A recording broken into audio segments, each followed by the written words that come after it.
Olá, meus queridos, tudo bem com vocês? Bem-vindos à nossa aula de Geografia. Eu sou a professora Flaviane e nós estamos na aula do 8º ano, aula de número 4. Não deixem de ter em mãos os materiais para vocês irem anotando ao longo da nossa aula. Isso vai auxiliá-los a responder as atividades depois, ok? Então, hoje a gente vai continuar conversando sobre população.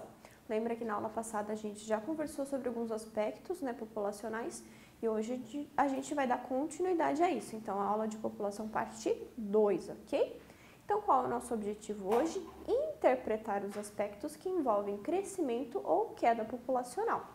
Então, como que a gente faz a leitura, dos dados? Lembra que a gente conversou sobre o IBGE, que o IBGE ele faz a coleta? Então, como que a gente faz a leitura desses dados que o IBGE coleta? Então, vamos lá. Como que a população brasileira ela cresceu? Até meados ali do século XIX, a população brasileira ela cresceu de uma forma bem gradativa, bem lenta, No período colonial, o número de portugueses, que vieram aqui para o nosso país não foi tão expressivo. Então, a população aqui no país ela era baixa, não tinha muita gente vindo para cá, E as pessoas elas não conseguiam se reproduzir em um volume acelerado, E muitos africanos, que foram trazidos para cá, como escravos, forçados a vir para cá, eles acabaram, falecendo, de uma maneira precoce, devido tanto ao transporte, que era feito de uma maneira totalmente insalubre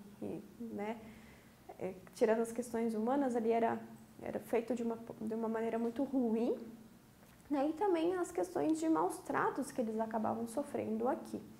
Além disso, a população indígena, ela acabava diminuindo, devido a esses conflitos, aos atritos entre os portugueses e essas populações indígenas, além das doenças, com os quais os indígenas tiveram contato, ao falar ali com os portugueses, Os indígenas não tinham certas doenças e ao entrar em contato com os portugueses, eles acabaram adquirindo, não tinham imunidade e também faleceram por esses motivos. Então, a população ela sofria baixas, e não se renovava.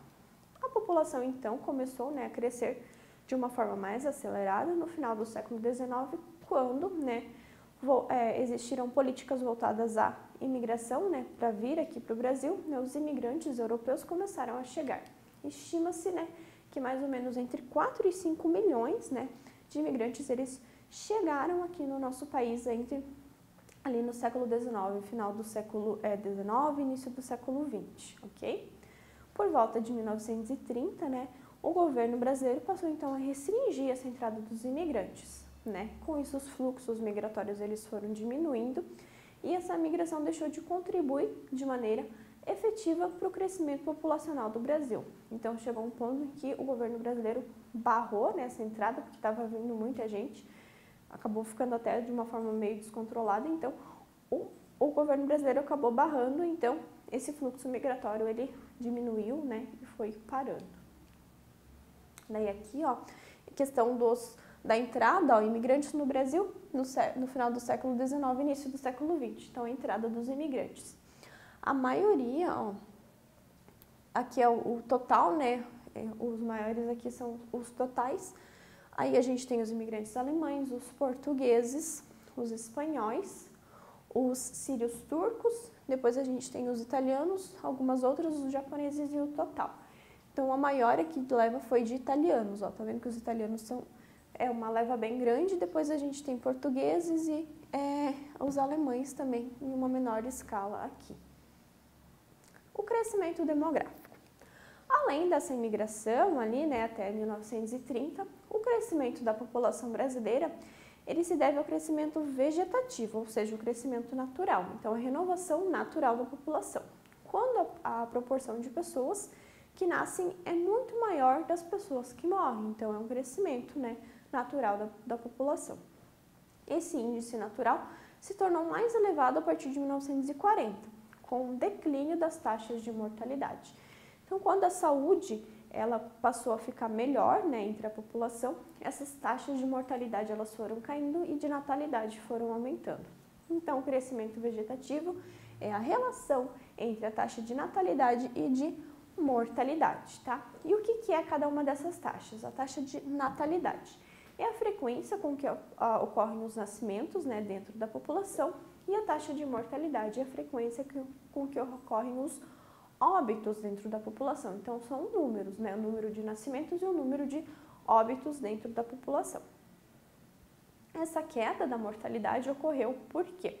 A melhora nas condições médicas, né, e sanitárias, novos medicamentos, as vacinas, não tenham medo de se vacinar, gente, as vacinas, expansão da assistência hospitalar, por exemplo. Então, toda essa melhoria no campo da saúde proporcionou essa melhora, né, na qualidade de vida e essa baixa taxa de mortalidade, essa queda na mortalidade. Ainda aumento, né, dos serviços de saneamento, né, com ampliação de água encanada e esgoto. Então, o acesso à água, né, e o esgoto também ser escoado da maneira correta, isso faz com que as condições de saúde elas vão lá para cima. Então, isso é bem importante também. Todos esses fatores ajudaram a reduzir esse número de mortes, né, causada por doenças. Existiam alguns surtos de doença aqui no Brasil. Hoje elas são erradicadas. O sarampo, o tétano, febre amarela, tuberculose, tá?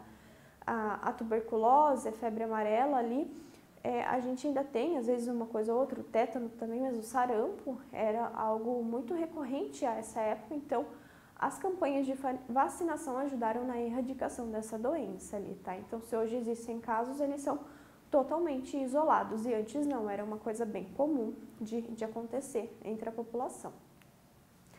As mudanças nesse perfil demográfico, tá? Após décadas, né, o perfil demográfico é o quê? O perfil de idade ali da população mesmo. Depois de décadas, né, desse aumento populacional, o índice de crescimento começou a diminuir. Então, a população estava ali crescendo naturalmente num ritmo bem legal, acelerado, e daí, de repente, começou a diminuir, né? Sobretudo ali a partir de 1960. E a principal causa é a diminuição dos nascimentos, tá? Entre as principais causas na queda dessa natalidade dos nascimentos ali, a gente tem o processo de urbanização, que gerou esse aumento da industrialização e de ofertas de emprego, que levou ao êxodo rural. Então, as famílias do campo eram as principais, né, reprodutoras, ali eram as famílias que mais tinham crianças nascendo, né? Por quê? Porque era mão de obra para estar trabalhando ali junto na lavoura. Então, quando as famílias elas saem do campo e vão para as cidades, ocorrem alguns fatores, né? Então, o êxodo rural, só essa saída já é um fator para a queda da natalidade. Depois a gente tem os custos de se viver na cidade, custo de alimentação, moradia, transporte, né? A educação dessas crianças na cidade, porque na cidade elas precisam estar matriculadas, precisam estar estudando, já no campo às vezes dá para disfarçar, né?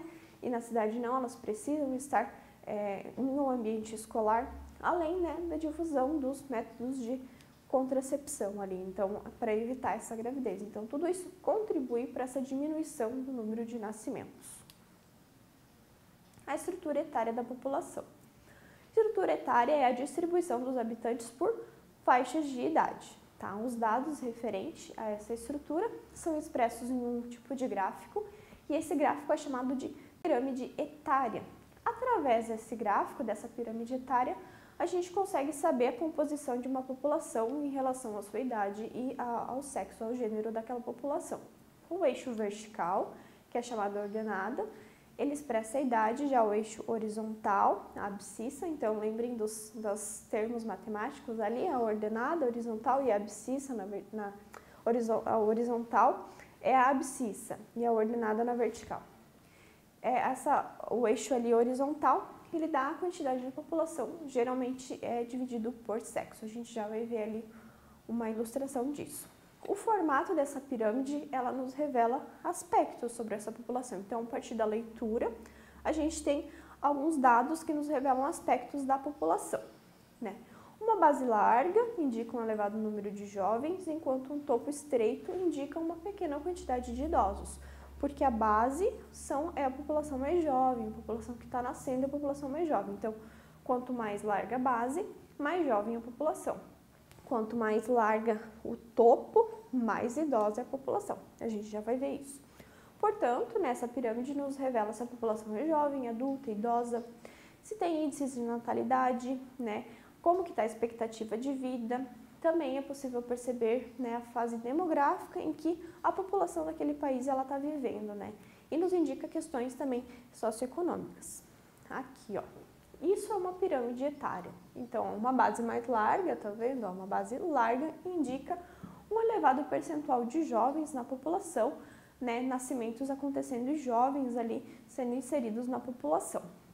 Indica o quê? Uma necessidade de se investir em saúde, né? Porque vão ter crianças nascendo, então mais leitos de maternidade, mais acesso a essas mães ali ao pré-natal, né?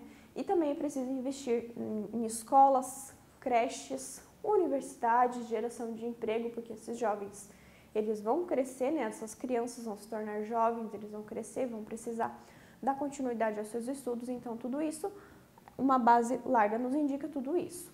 Já um corpo mais afunilado, ó, já mais estreitinho, mostra que a população de adultos, ela diminui conforme o aumento da idade. Então, se o corpo ele vai ser mais larguinho, aqui, ó, a gente tem uma grande quantidade de adultos. Um corpo mais afunilado, uma menos quantidade de adultos.